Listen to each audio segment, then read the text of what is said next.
Hello YouTube, this is Kissblade, here with an Advent guide. So this video was inspired because of the fact that given the recent patch, there's been a good amount of additional players who have been interested in playing Advent. Learning Advent makes a lot of sense. I think Advent is the strongest faction since the update. But I do find that from a lot of the replays I've been watching of more recent Advent games, I don't think that Advent is really being used to its full potential. Now, I myself haven't played a lot of games recently of Sins 2 because of the fact that I do think there are some issues with this patch I'm not too fond of. I think that, for example, the playstyle right now, especially in 5v5, is maybe a little bit more stale. I have been enjoying smaller games, and for those of you who are curious, there are 2 games of me playing in a tournament, which unfortunately I lost both games. But it is casted over at Aqua's channel. You can kind of look up Sins 2 tournament for those specific games. And yeah, if you're interested in that. But those are of course on the older patch.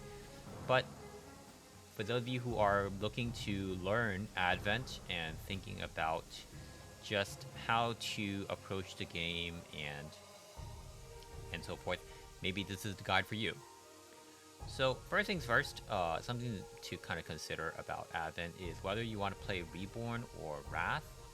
I will first kind of start by talking about Wrath. It is the faction I am most familiar with. I've been playing Wrath since basically the start of the game, and they definitely got a lot of new powerful tools in this recent update.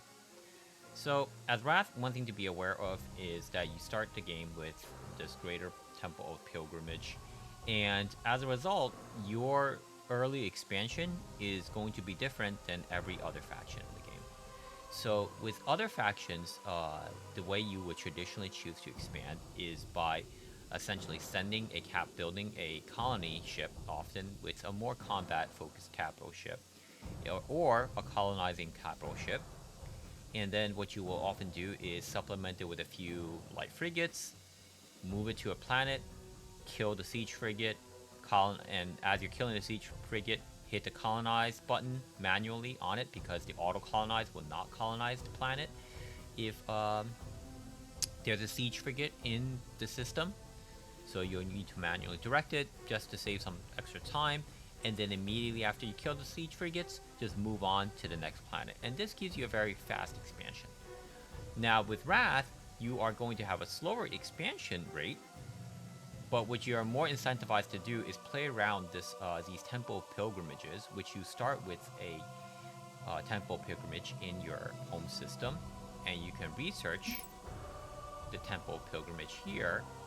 And what it will do is it will let you what it does, if you full clear a system that is adjacent to a temple pilgrimage, or more specifically, as long as you have vision of a system that has no hostile ships next to a temple pilgrimage, whether it's the one you start with or it is the one you have researched and built on a planet, then that planet will be auto-colonized, and the first 5 planetary development tracks that you choose to invest in will also have a economic discount as well. So this is advantageous in that it can really change the way you colonize, because you can split your fleets and you don't necessarily need to loop around as often, because you could do some tricks to basically colonize multiple different paths at once. And there are certain pathing where it can make your colony expansion very efficient.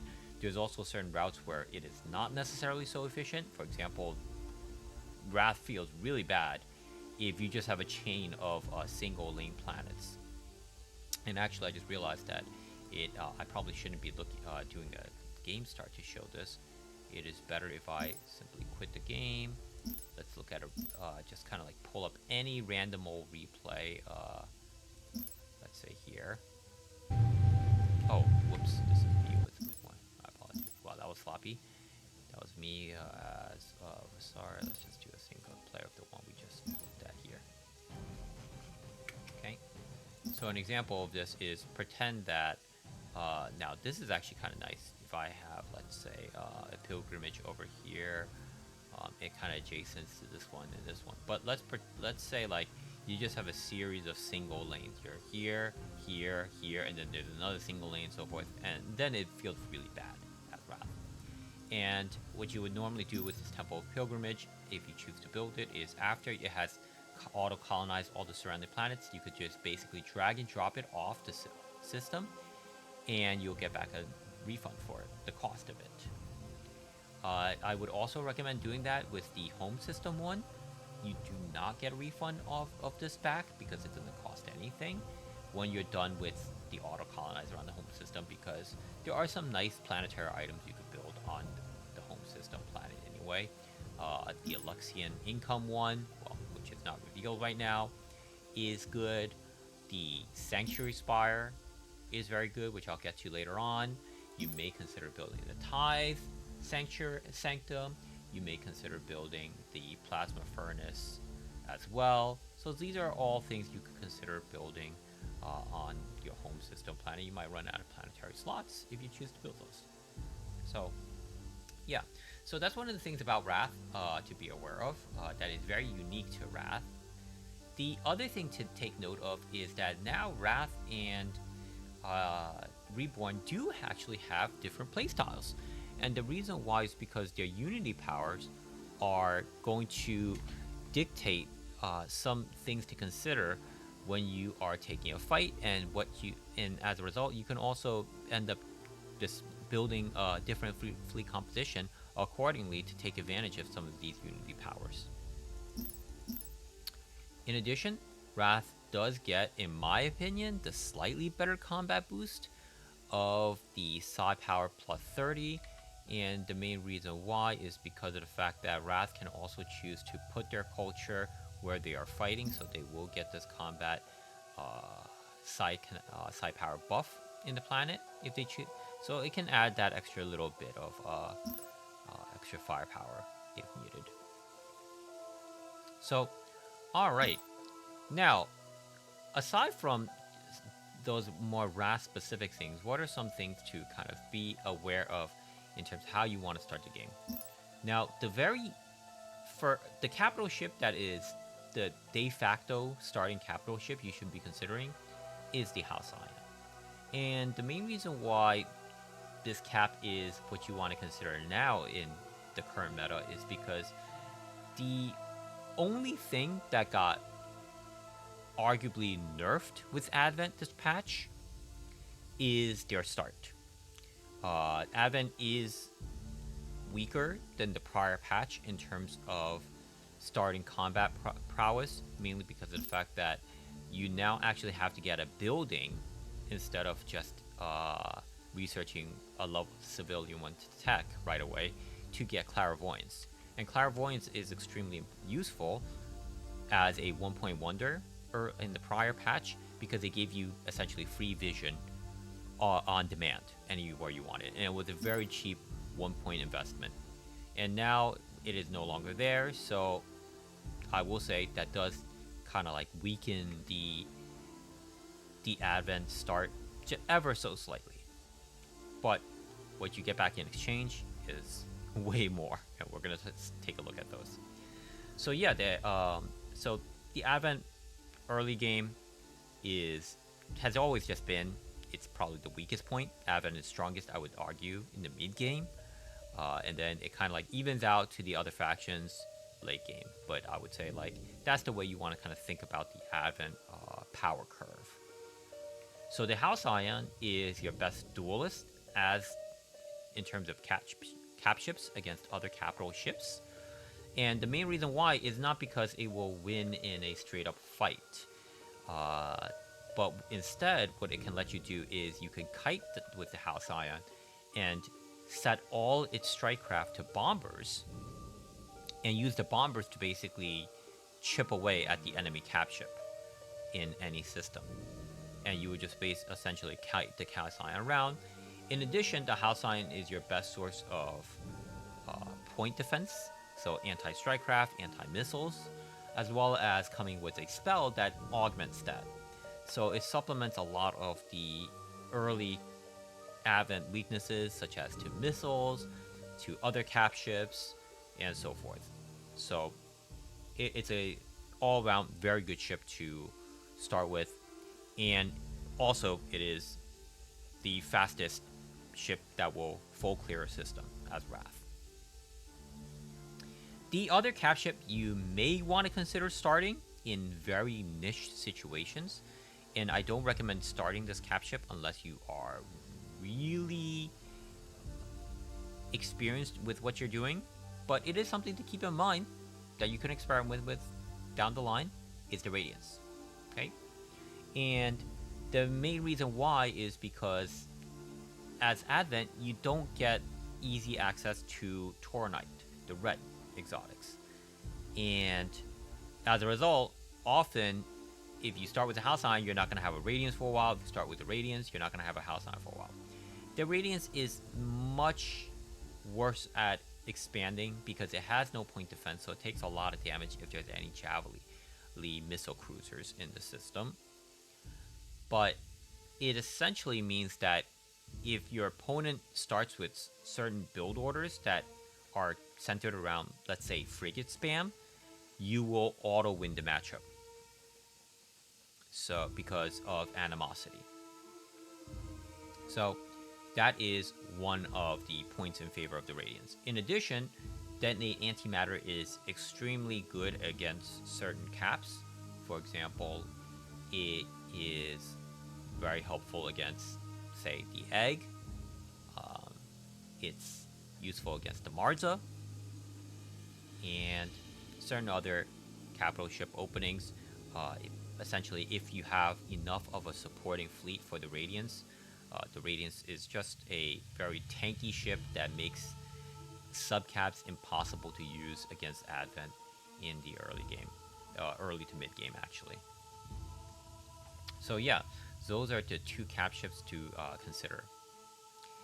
Disciples are also very good at the role of clearing essentially planets, especially light frigates. They're very fast, so they're a good fast response unit. They also are quite dangerous once you get enough of them, because people, I think, really underestimate what, say, 80 to 100 disciples. Now, that sounds crazy, because in certain other prior metas, you would never rush somebody with it. But I will tell you, I have killed some good, even experienced PvP players. It's a combination of just Radiance, Disciples, and Guardians. Because they just underestimate how much a massive Disciples can do. And the main weakness to a Disciple is their squishiness, which Guardians, of course, will cover, and Radiance will cover as well, because against ships with AoE, you get Detonate Antimatter to basically drain all their antimatter and silence them so they can't AoE your Disciples. And with if they try to counter you with subcaps, you have Animosity instead. So Disciples are actually something that it does have some potential in the early game, but later on in the game, their main use is going to be catching siege ships, because they are the perfect, as you can see, they have the perfect pierce to do full damage to siege ships, and they are much faster than siege ships, so that's their main use past the early game, I would say. Now, speaking of early game, as Advent, what are things that you should always be considering as tech?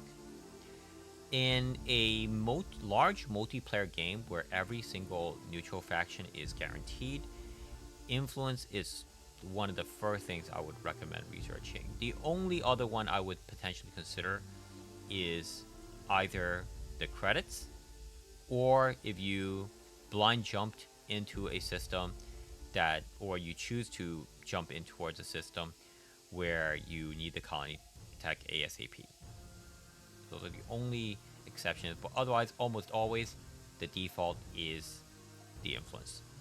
And the reason why is because influence early on lets you immediately start buying certain useful items, such as colony nanites, such as the Luxian credits, such as winning bids, such as boarding crews. So the earlier you start rolling in it, the earlier you could start using it, and it just has a lot of advantages.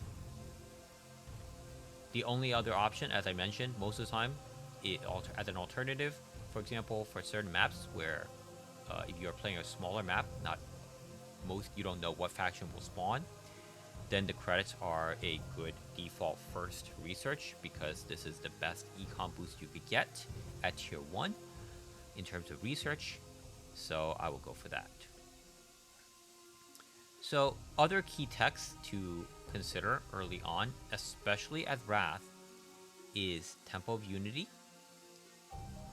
Culture, if you think you are going to be on about at least, I would say, 6 or 7 systems, is when you should start considering picking this up and then spreading it, because it will give you some very minor economic bonuses. To be honest, the 5% is not a whole lot, but it does add up, like a 5, at some point. So you just need to kind of roughly have an estimation of where your economy's at when you start considering this. And then also on top of that, this will help you get your influence regen. And then at Wrath, your culture actually spreads a little bit better because of the fact that you have this unique tech here as well. Okay, so these are all just so culture, something else to consider in the tier 1 section somewhat early-ish. As I said, roughly around maybe when you're about 6 or 7 systems in. And also, because if you are planning on going further into the civilian tech tree, there's a very important tech that I will talk about in tier 3 that is dependent on your culture for Wrath only. So yeah, that is everything on the top side here. Obviously, everything here, I would say these two are kind of more niche. Depending on your spawn, you may consider them. Otherwise, the standard is going to be whatever planets you need, you research colony techs for them. Definitely, thriving desert cities is very important in tier 1. Divination is very, very important in tier 1. Even if you do not plan on using capitals, it's worth getting divination and then start serving your planets at all of them. Every planet, aside from your homeworld, you want to survey to level 2, and then if you sell the exotics you get from the survey with divination at level 2, up to level 2 survey, you will make a profit by selling the exotics to market. And you'll make an even bigger profit if you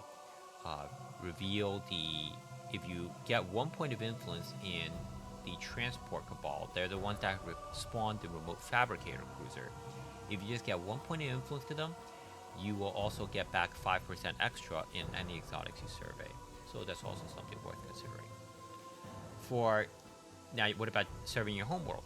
Your homeworld, once you get divination, it's worth maxing the survey track, because you will always make profit from surveying and selling whatever exotics you get from your homeworld. And the homeworld is important to survey for Advent because it is going to be like at roughly about tier, if I recall, your 3rd or 4th survey track on your homeworld is guaranteed to give you a white in an Endurium. And the white exotic is very important for the Advent economy, which we will talk about at tier 2 on what it's being used for. The surface mining stuff is also very useful as Advent. I would pick it up essentially after I'm done with all of these at tier 1. I will start picking these up. Okay.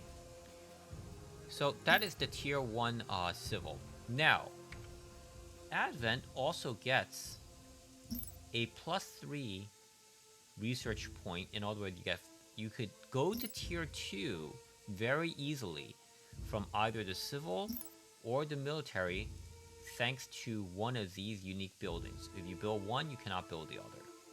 So let's take a look at then what if you choose to go for a more economic playstyle and you choose to go tier 2 civil very early because you can build this right off the bat. It will give you the extra points you need for civil slots for tier 2 civil. It'll give you a research bump to the civil tree. What are things to consider in tier 2? Well, tier 2, one of the big ones is you get another 2 extra credit income at tier 2. So this is very handy, as well as the extra civilian slots for desert planets in terms of orbitals, also very, very useful. But the main reason to go tier 2 civilian for Advent is the orbital extractors, which are incredibly price efficient for Advent, and the Sanctuary Spire, which is a gigantic commerce credit income boost to primordials and deserts and terrans. Those are the main ones that you should really, really consider building this building on them. The final one that you may want to, if you have a lot of whites, you can also consider building them on, is ice planets, which are not quite as credit profitable as the others I've mentioned, but you can get the tier 2 ice development researched, and it can make a respectable amount of credit income after that. So Sanctuary Spire, very, very good item, but in order to build it on your planet, you need an Enduring for each one of them. So that's why your white exotics are very important for Advent to get. So something to kind of just keep in mind when you are playing this faction. And of course, if you get this and there are Luxians, definitely put the Luxian credit income as well on that planet. Okay, so that's these are its main 2 eco boosts, with the third one being surface crystal mining. And this one you do need to spread your culture from. So if you have spread your if you are already spreading your culture, also something very good to grab as well. And then finally, the other reason to go tier 2 civilian, the extra influence, as well as telepathic relay.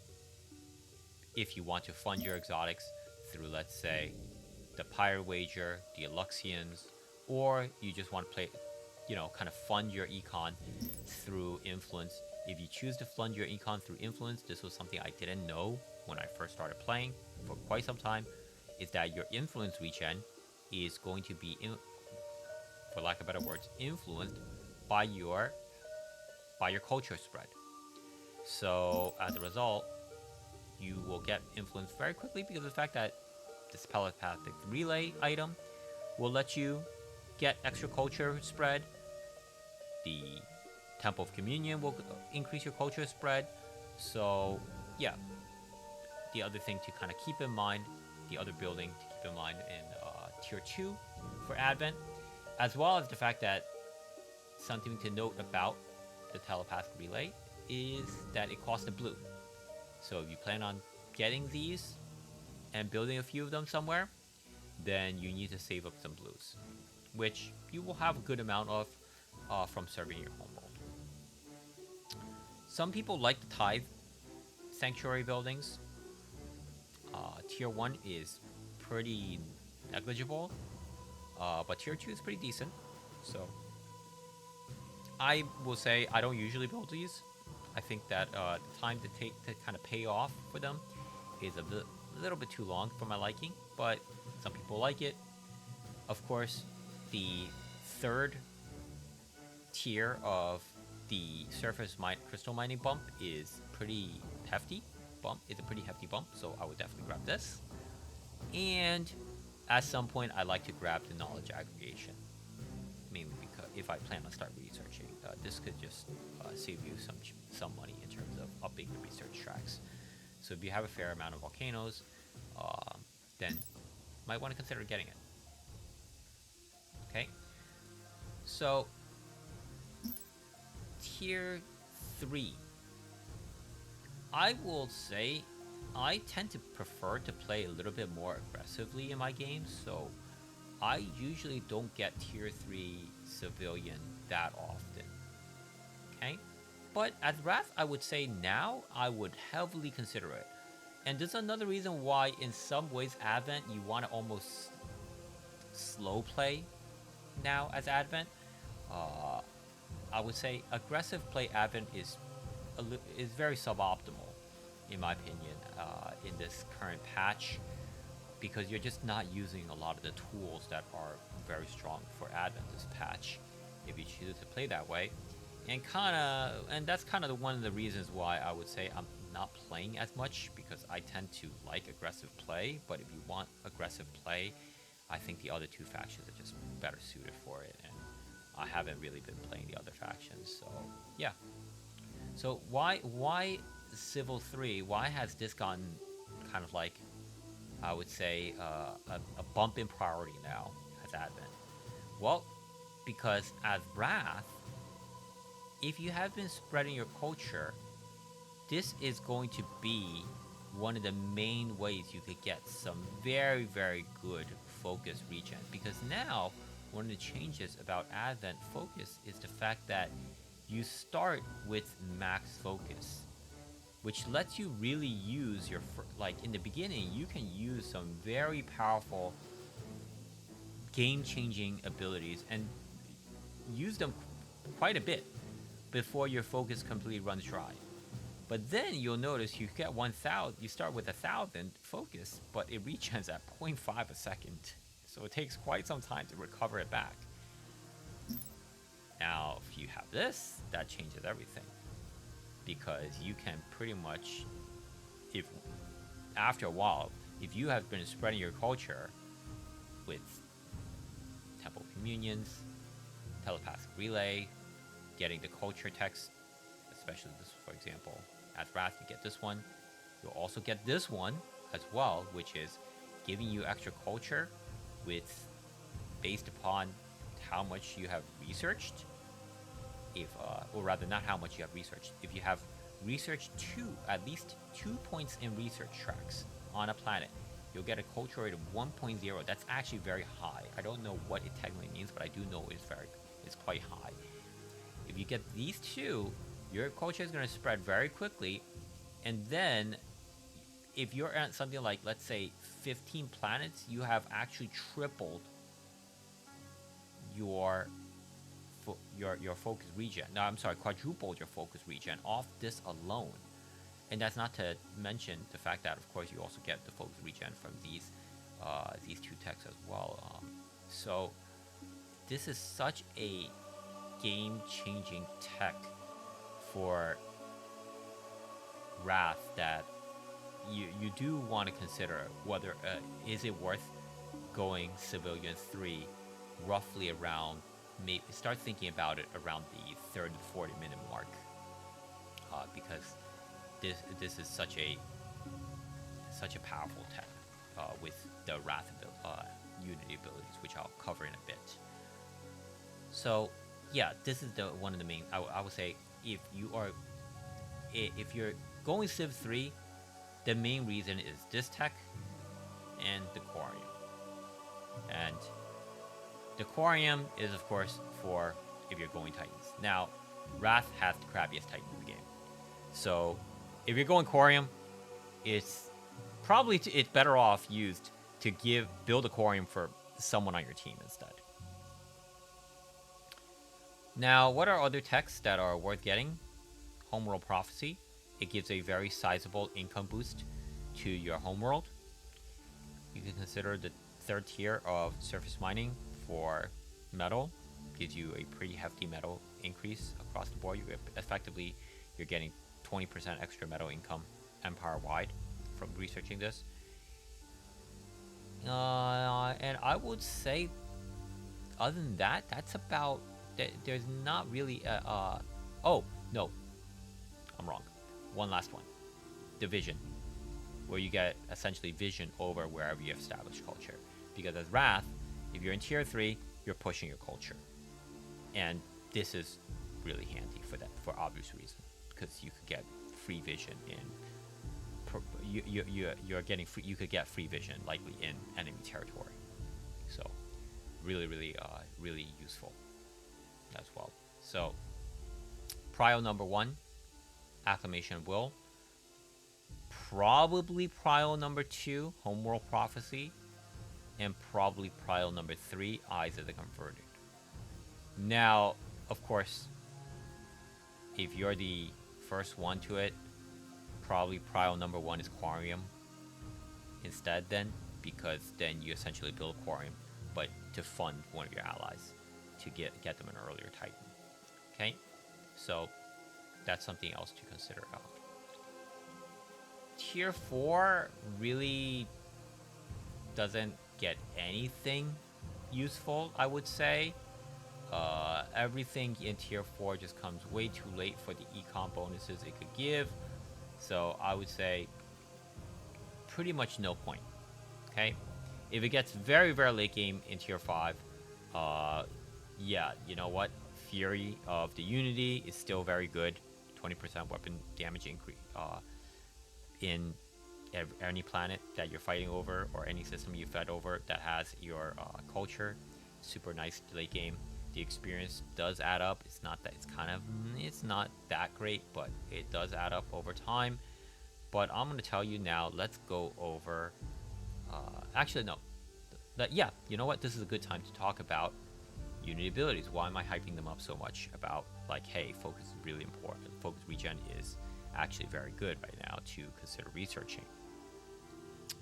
Well, remember how this is Tier 5? You could get a 20% weapon damage increase. Well, guess what? At level 2 Avatar, let me see if I can show it here. You could basically get it anyway, on demand. Well, now granted, it only affects energy weapons, but most of your weapons are energy as Advent. So, boom. You have a Unity power that's essentially giving you a Tier 5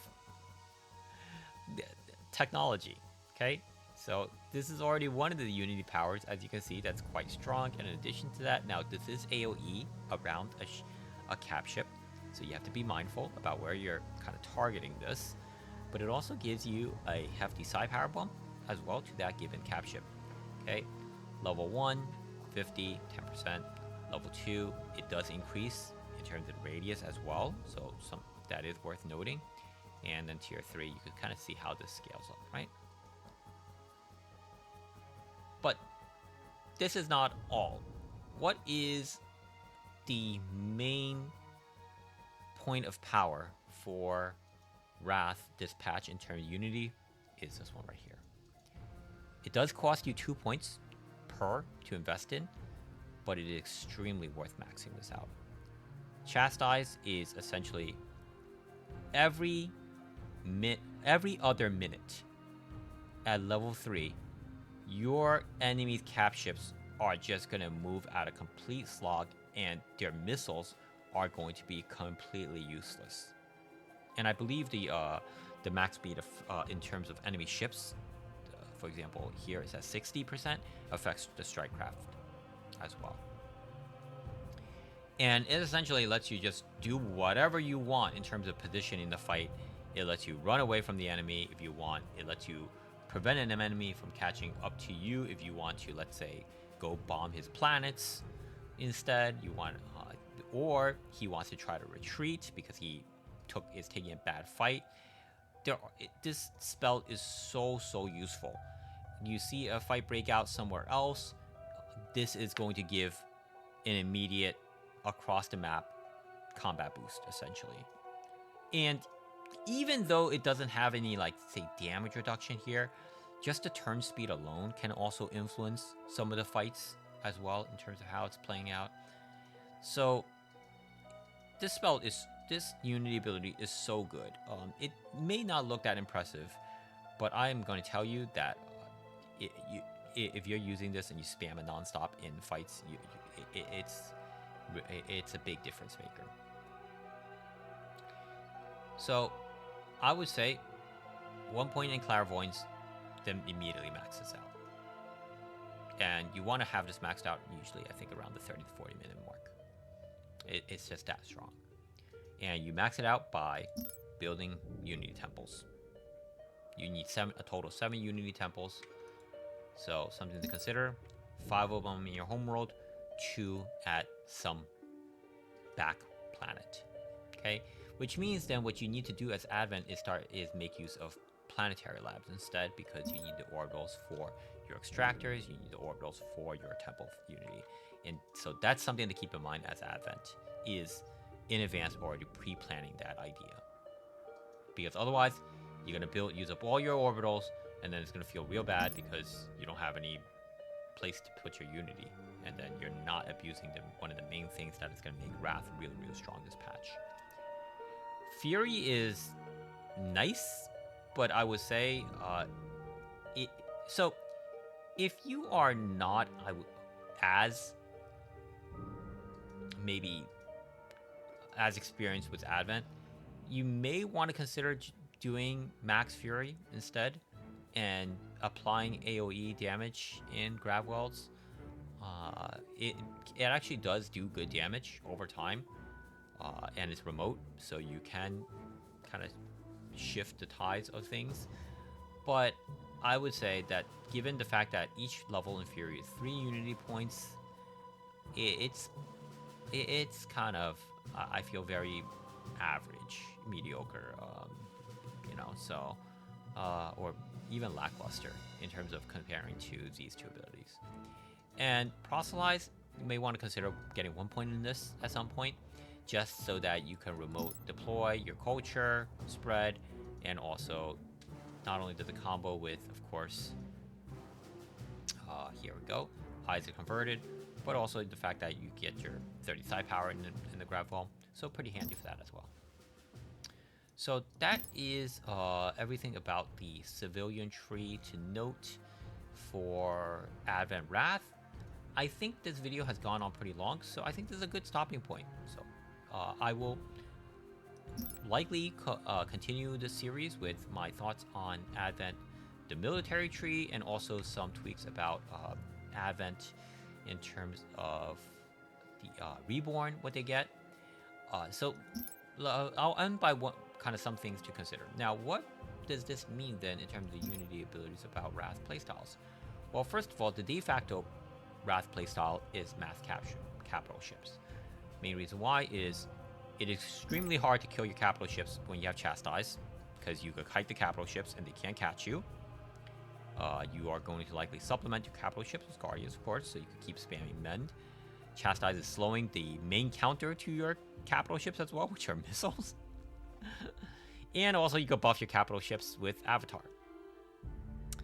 The other playstyle you could consider was Wrath. Mass Tempest. Same concept. Your Tempest can kite. They could kite even easier when there's Chastise going on the entire time.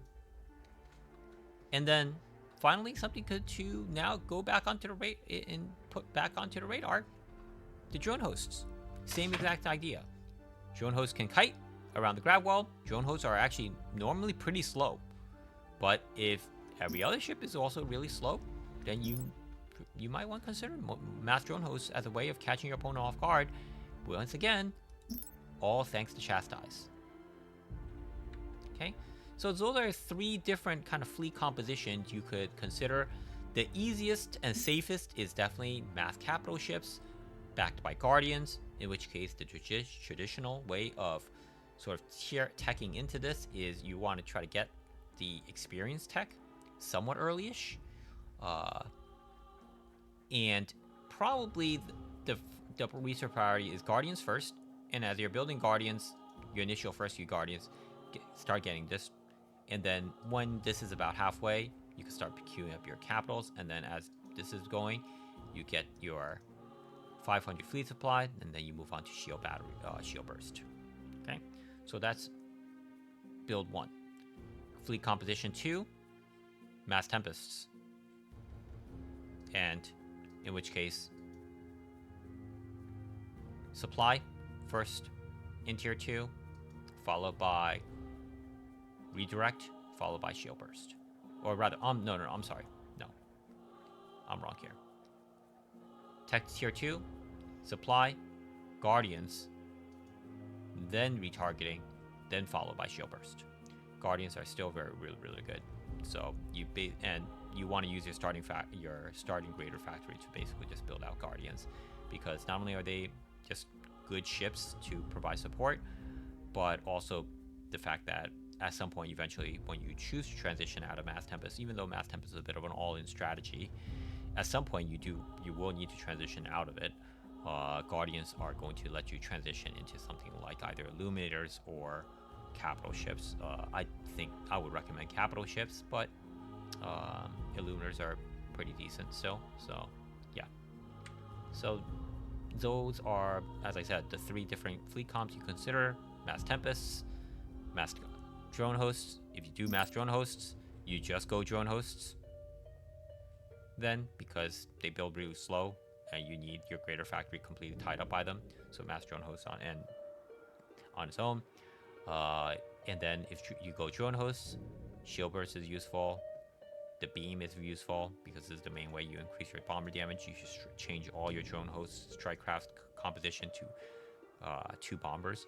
And speaking of one last thing from Drone Host, oh, I didn't build the house, so let me show you something to note.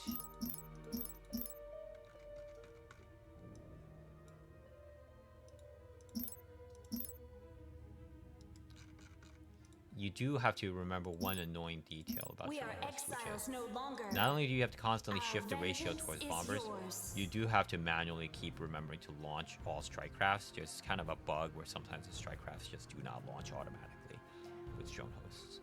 So yeah, that's it for this video. Hope it was helpful, and yeah, see you guys in the future.